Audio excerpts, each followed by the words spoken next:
August ni som pali kumsang ni som ni le pali ania Rainbow Mizo Channel thlir tu le ngai thatu te in java in chibai kan buk le thau a cheu Iran le Israel hanin vaudo ranga thil thleng thar hero chu hom chialowa ma se in dona kalme ka thil thleng thar ro chu hom nuala chungta chu kan report main Iran le Russia te hi trang dun le ral thuam manga in tran puiton hania hei wang hian khovel hian Middle East a thlir thup lain nizakwale pathum lai mai in do to Russia le Ukraine boruak po hi ngai tha chi hanimi alawa tin in dona boruak po aso sang viau boka heng in dona panhi te hi ain sui zom hani vai chuan in dona lian tham tak khovel ngordot tham chu atheng ngai turangai ani zirchiang tu chi hrang ta chuan Iran hian Israel hi abeyani vai chuan US hian Israel veng him turin ke hapen chuak ngai dona tichuan Israelin Iran chanlet na hapengai dona chuta chuan kut kuang koin Russia hian Iran turlai chu athlir ngot don lo ani kanron soilan photo UK France Germany te hian ngoi anchu harinom lo boka Israel tan ke hanpen chuak ngai turangai hania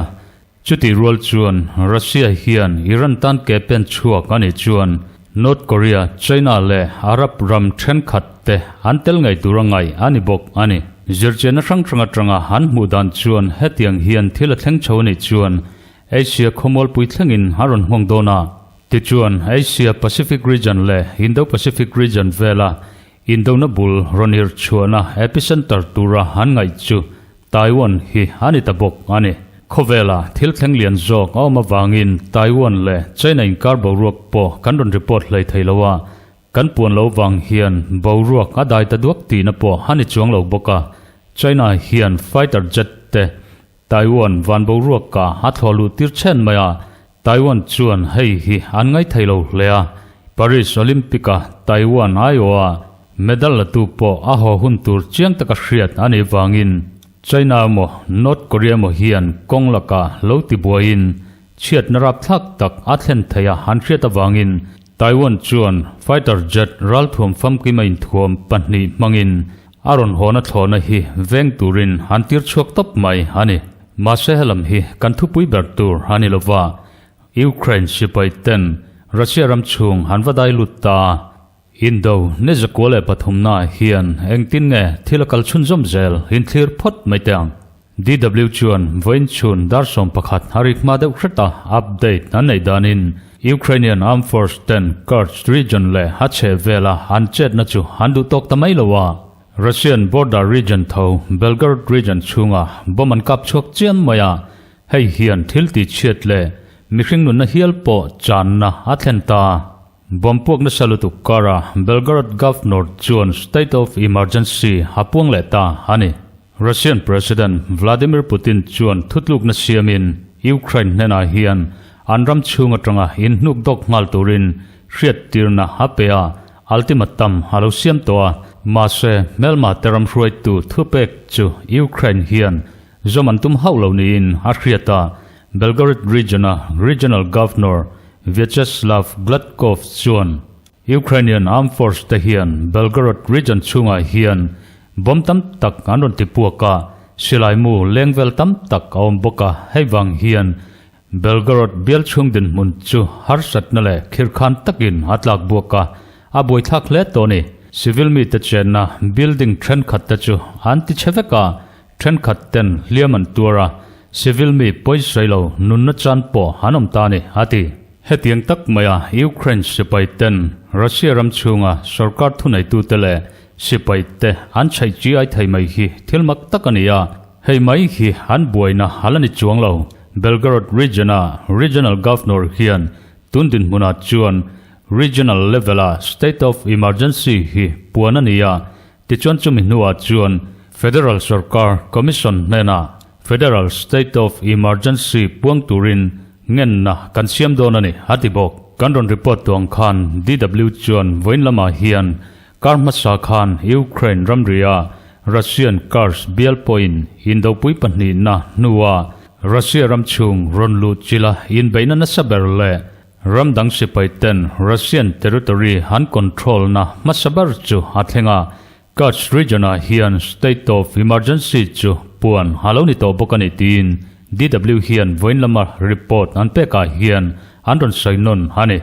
tichuan Belgorod region a regional governor Gladkov hian nimin tholeni tangkhan Ukraine sipaita chuan Belgorod region chung hi ron targetin beipui thak na anon kalpuile ta chiam maya civil mi ta chen na building pani lai mai chu Ukraine sipaiten han beya nasatakin hanti chiani hatia helai munba ka hian Russian Federation rural nuaya mun poimo tak tak mai mun nilai mai chu Ukraine sipaiten atakin anon bayani hatibok Ukraine sipaita hi Russia ram chunga hanwachana viau maya The Guardian chuan Ukraine hian thole zan nizana khan Russia ram chunga Voronezh region a drone samthum pangat chuang hanon kap chuaka heng drone te hian Moscow khochaklam kilometer zachungvel chawahla beipui thak na hanayani hantia Governor Alexander Gusev chuan Voronezh region a hian Russian sipaiten harsatna hantoka Ukrainian drone somthumle pangachuang ten strike andon naina hian mipuite veng him turin Russia invent him na defensive chu achak tok lawani ati Moscow khopui naivaya Ukraine sipaiten drone han thotir ta thuak maya in dauna hi engtin nge hakal zelang ti hi mitam tak ten han thlir zuita hunrei tak chung habet zo ka tangle defensive play charchar tu Ukraine chuan offensive operation han kalpui tatluk maya hei hian engtiang takin nge ngong anei zelang le Ukraine laka hian aso khokna tak athleng thayani ti hi chu khovel media sang te point han soi ania mase heile chen hi Russia chuan hanram chunga tangin hanum chuak thailawa firfiak polte mun ranga hantom runi tin Ukraine sipaita chu apu taringot mai bok ani US President Joe Biden point Ukraine sipaiten Russia ram chunga operation hanai hi ahriat puyani ti chiang takin haron puangta Russian President Vladimir Putin tan hian harsatna lian tak athleng meka Ukraine mitanen hian in biak ton na kannai ranga chu active takin kalpuyani hatia he thu hasoina mun hi New Orleans sa thuthar thedar tu tenen in biak na hanai na muna ania Biden chuan tun nai nirukatanga niriat kalta chunga khan darkarli tanga darkarnga danzela Ukraine thilti dan tur hi hriat tir thin kani hati heiwang hian Pentagon hruaitu tenen Ukraine hian Russia laka han malak dan tur ralrel dan chu uluk takin an thlir ho thina han ngaya tin President Joe Biden thusai tang hian Ukraine an thilti tur zong hi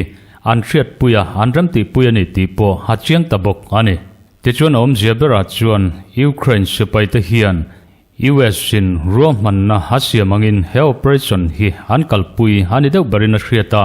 achan chu akhat tokin command centera sipaiten report han pezelangin US President nena hian Ukraine hian aram chandanangin darkarli tanga darkarnga danzela he operation bika thilthandan hi uluk takin briefing anai zuizelte na hani Biden thusai wang hian Russia le US in karbo rok chu acheta hlemaya Kremlin thupuang tu Dmitry Peskov chuan US President Joe Biden thusai tang hian US hian Ukraine sipaitan hena indona muna operation han kalpui dan tur zong hi kai hruaina instruction hapetrina kanngai hati US political analyst chale military expert than khatta chuan US sian hei hi atum rengania November tha presidential election lowam tur hi President thar thanna tur buat sai thailawa siamol samdan ber chu indona in US si anghong buayangaya tichuan US hian state of emergency puanani chuan martial law angin President Joe Biden hian thunai na pum hlum lain sipai zong chunga thunai tu commander in chief ani na chu lek koninga democracy dananga President thar in thanna hi kumina hian om thailo turin siam han tumani mai thaini han ti bok ama jongjong khachuan Ukraine sipai ta hian US in ral thuam manga hatan puina ta hi Russia ram chung baina tan man arem lawani ti anthil thina masain than hanai tial tiala US chuan aphal jaw tial tiala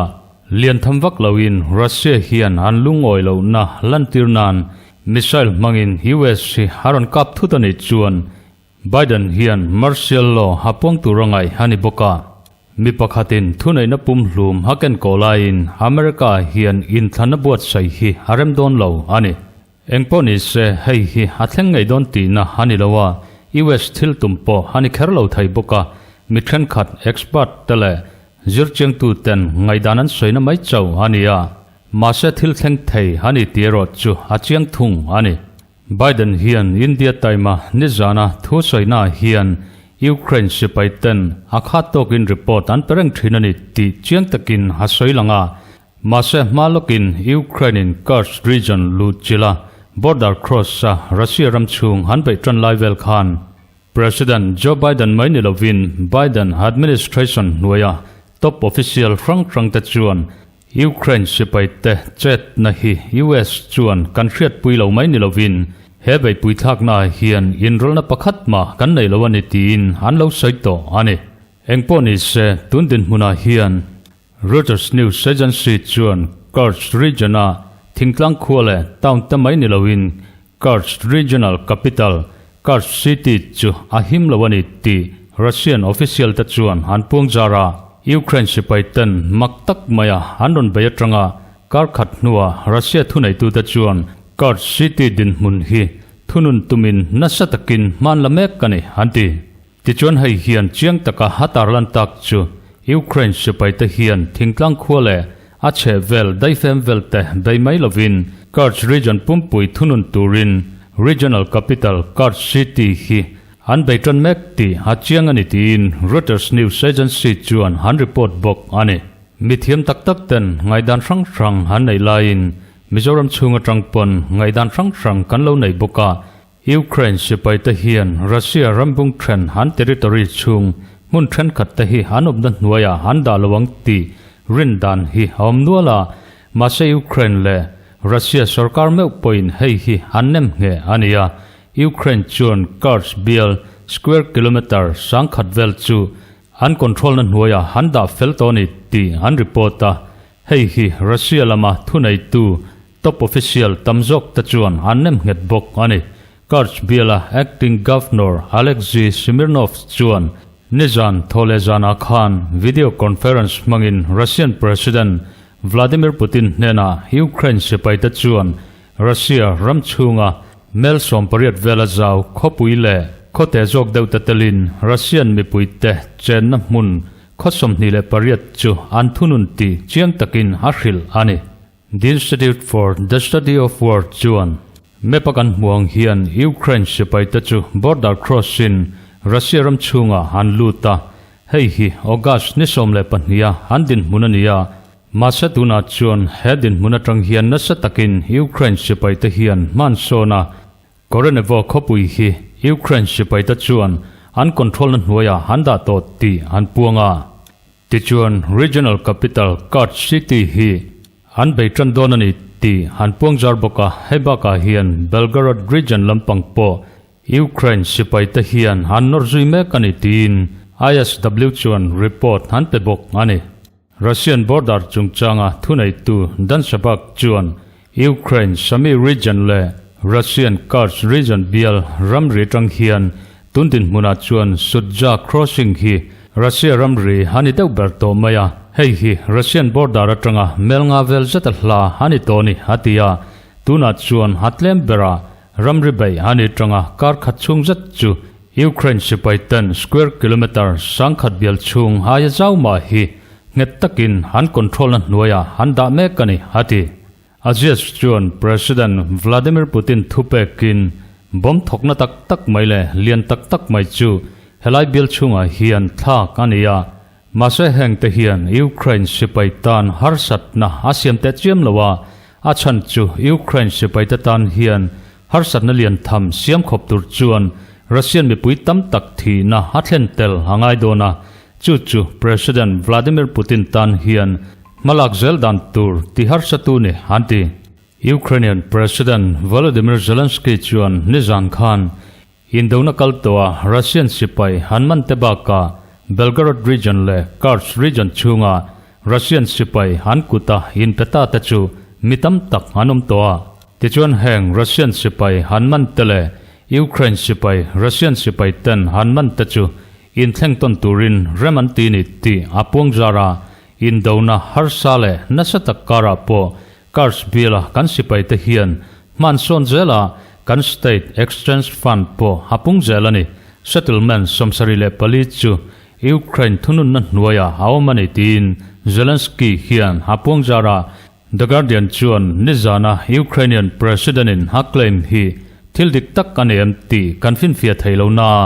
mase hei hi thilthen dan dik tak settlement somsari le pali hi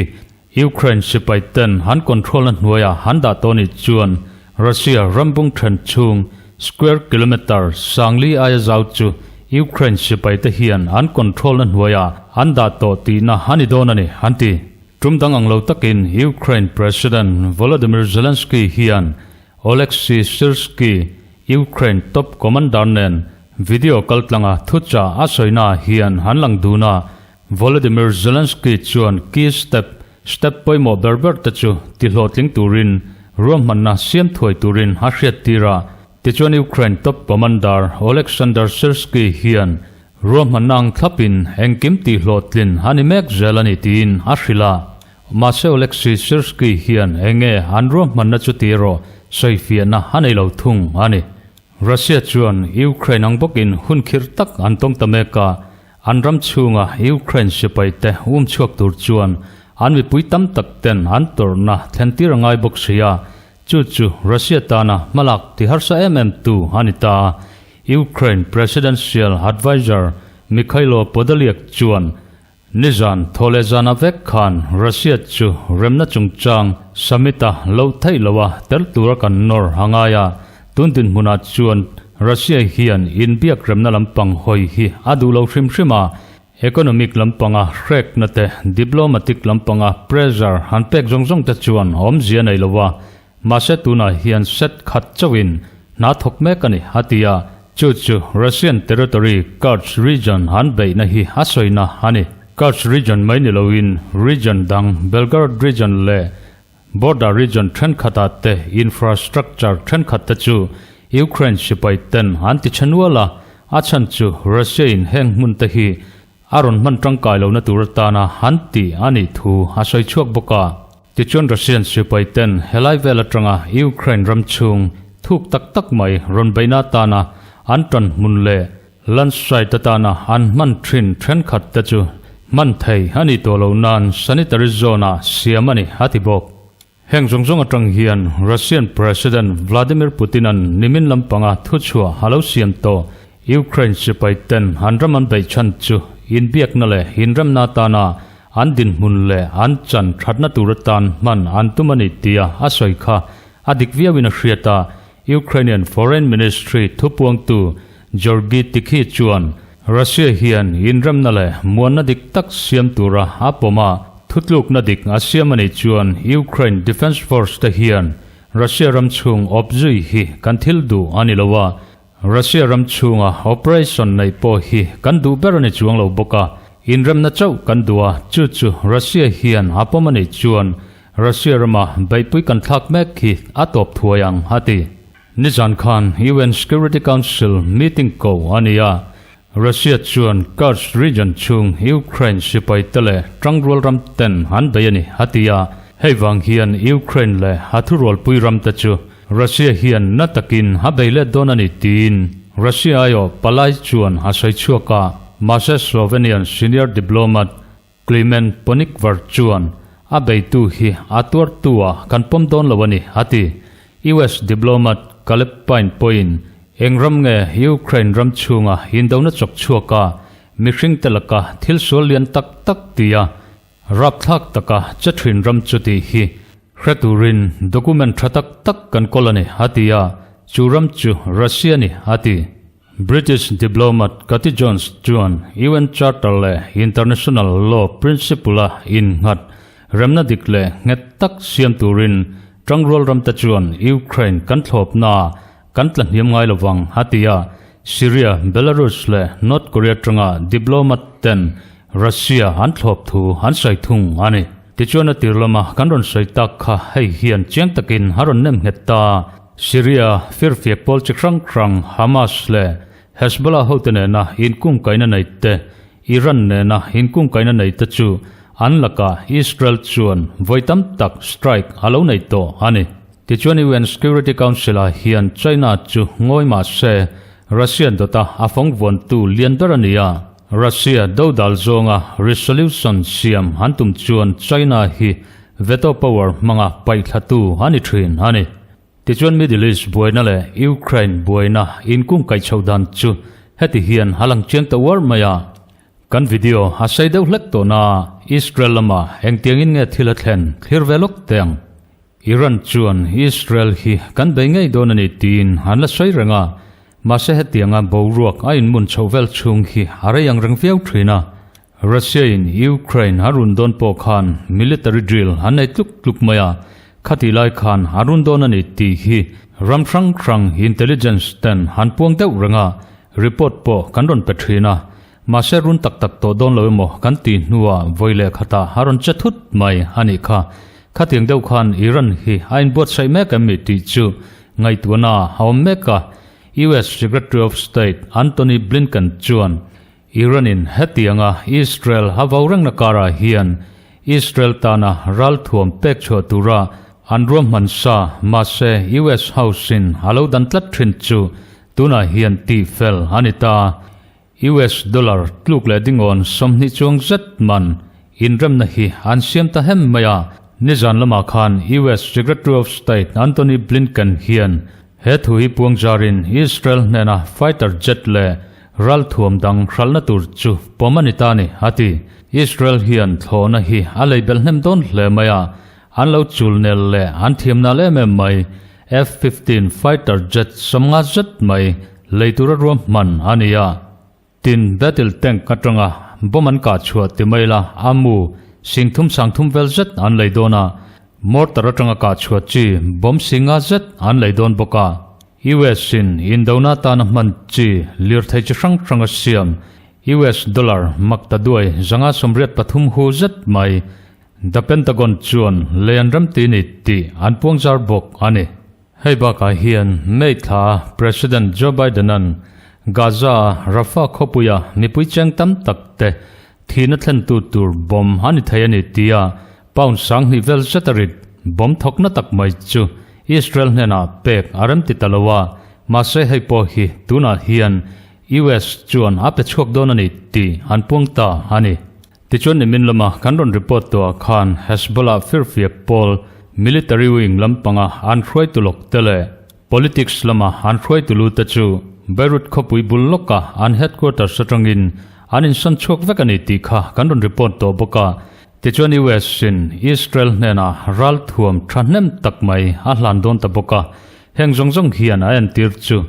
Israel le Palestine Hamas hote Hezbollah hote mai baka Iran nena hanin karbo ruak hi athalo satlia anilawa thil thalo lian tak ron thleng tur in mung mek awangin heng thil ta hi ain sik soi mek ani ti achiang ta ani tichuan hetianga boruak akal chovel mek lai hian IDF ta chuan nimin jing lampanga khan West Bank khopui tubas le akianga khopui firfiak ta zon chuana counter terrorism operation chu hankal puya tun thlengin sipai ta hian Palestinian gunmen pakhat chu han thattua midang te po liam tuar hanom trau to mai boka operation hi kalpui chunjam zelania voin chamalam panga khan Palestinian mi an zon mek engemazat po man hani toni ti IDF ten han reporta hebaka hian anral thuam tam tak po man sakani thu han puangzar bok ani The Times of Israel chuan IDF te hian he operation han kalpui dan hi chiang takin han sai du lawa IDF te hian report kim changjok an la ti chuak don ani hanti ti chuan mei thla tanga avoi khatna tan Hamas show in Tel Aviv khopui lam panin rocket hanon kap choka Hamas show ta chuan hei hi IDF 10 Khanianis le ache vela operation han nei zui le wanga han thil ti ani ti han soibok ani Masa Israel air defense system thatak tak mai ten projectile hangamaza tanron ka chua hi vanbo roka hanlo kap dara rocket tanron ka chua zinga pakhat chu tuipuyatla tin panhi dang chu Gaza strip chunga hatlabok ani tichon hetiam vela han boimek lai hian IDF ta chuan Rafah khopui chunga operation han kalpui chunjom zela Rafah khopui chunga Hamas ho bupui pakhat chu an thaidar hanidau barmaya Israel sipai ta hian Hamas gunmen zachuang zat mai han that toni ti han puang zarbok ani nimin lama kanchan chin thara khan yanis bula safe zone han siama mipui te inthana ta na manga Palestine firfiak pol Hamas ho ten humanitarian zone vela chet anron tumani ti an khriata wangin Israel chuan man mo takin mipui te helai hunatang hian in thiar chuak turin an hriat tir hani kha tichuan operation hi kalpui zui hanita Hamas ho te poi hanlo beilet taboka in ka na lian tham tak tak mai Khanianis chevela hian a chuaka IDF ta chuan helai mun vela hian drone strike han nei zui taboka Israel lam hoya rocket anron ka chuan nu loka Israel sipai ta hian air strike hi han kalpui ngala helai mun a firfiak polte tran mun le anti chiat ba ka helai bial chunga Hamas sowin rocket ka chuana tana an man thin tele firfiak polten tun ma tran munatana anlo man to mun tam tak ta chu ti chiat ani zui tabok ani atira khan Israel sipai ta hian enga tinge han bom chiat mai lo ti zona haw mai thaya ma se kan soi fo thinangin Hamas firfiak polte an kira tam tak an thata Khanianis si Israel sipai ten an control an huaya an data heiwang hian bom pakhat siamna tan ringot po sum tam tak se nangaya Israel hian bom manga ti chet boy hi athil tumber hanilo ani tichuan IDF 10 thuchu han siam zeldan chuan Khanianis sa Israel ground force te point Hamas firfiak pol ho mun mate han ti cheboka Hamas gunmen ho zingami tam tak han thatani ti an puangjar bok ani tichuan darkar somni pali kalta chung khan IDF ta chuan firfiak polte intelligence material han ti en thakna tana an man thil chi hrang tele an ral thuam hengemazat ta chu an man sakani ti an puangjar bok central Gaza strip lampanga po Nebzarim corridor le hache vela Israel sipaiten baipuyan thaka hei hi 252nd Reserve Division te baipui thak na hania rocket launcher te sniper position te observation post te tam tak ti chiat anai bok ani Hamas firfiak pol hengemazat an that bok ani IDF ta chuan Givati infantry brigade te point baipui thak na hankalpui mek ka khothang lampang Rafah Hamas gunmen hengemazat tenen in kanarap thak takmai hachuaka masehta hian Israel sipaiten Hamas firfiak polte hi darin tam tak an thata an tha zat hi zachuang zat nin han soibok ani Israel hian bom an mang tam le ta viau maya heiwang hian mithan khat ta chuan US atang chau nilowin an thurol pui western ramthan khat ten military lama tranpui na hi an peni han ringa mase engram main an pek thu hi an pongzar lo thung ani vain chama dar som le chan ve hapel nu hret khan the times of Israel chuan nizan kha zanlung ngai thak tak mai hania Iranin Israel bai tumin vauna hati chuak deuh renga Hezbollah firfiak polten Lebanon border atangin Israel am hoin rocket anon kap deuh reng boka tichuan hemi chanle na tur hian Lebanon khothang lampanga tiri le ache vela Hezbollah firfiak polte rocket ka chuana rocket launcher hengemazat chu targetin Israel fighter jet te han thok choka anwaswa samnual niin han report ta heibaka hian kafar kilale ache vela firfiak polin tran munatana an man Israel fighter jet te hian han vanwai dar bok ani heti lai hian Israel thlop tu ramtam tak hanom lain dodal tu hengemazat anoma Israelin in remna halosiam puito Arab ram hengemazatin Gaza in dauna hachua nuwa remna siamna turkonga malakna Israel pui anrem tilawani ti Israel Army Radio chuan hanpuang jara hengzinga hian Israel nena inkung kaina thatak lo siam to le inrem na thuthung po lo sain to United Arab Emirates chuan Israel nena Hamas te thunai na tanga pai thak an ni vel le Gaza Stripa remna siam na turkonga tranpui turin borok monom jok siam tur le Israel sipai te tranpui turin Gaza Stripa tirlu hanre lawani ti hanrila Mase Palestinian Authority tachu Rorel lai thunai tuatana dale hanni chawin chutiang thil chu antidonani ti United Arab Emirates hian Israel nena anhriat tir ani UAE in hetianga Israel nena hashil hi Israel sarkar dinglai hian chuan adu lo le noibo vekadu ania Gaza hian Rorel na thar firfiak pol Hamas te thop lo tu sarkar thar din hi anthil tumania Prime Minister Benjamin Netanyahu chuan Mahmud kai hroi Palestinian Authority chu Gaza Strip enkol na hi kalpui zel tlak anilawa Gaza rural tur hian Palestinian Authority thar din anidonani ti hi voitam tak alo sailok to ani ole kan channel la subscribe lo ten milo subscribe sakzel turin kan ngan chawa ti chuan chanchin thar hin lo khriat zung thaina turin notification bell kha click in ola hiloda thudon nia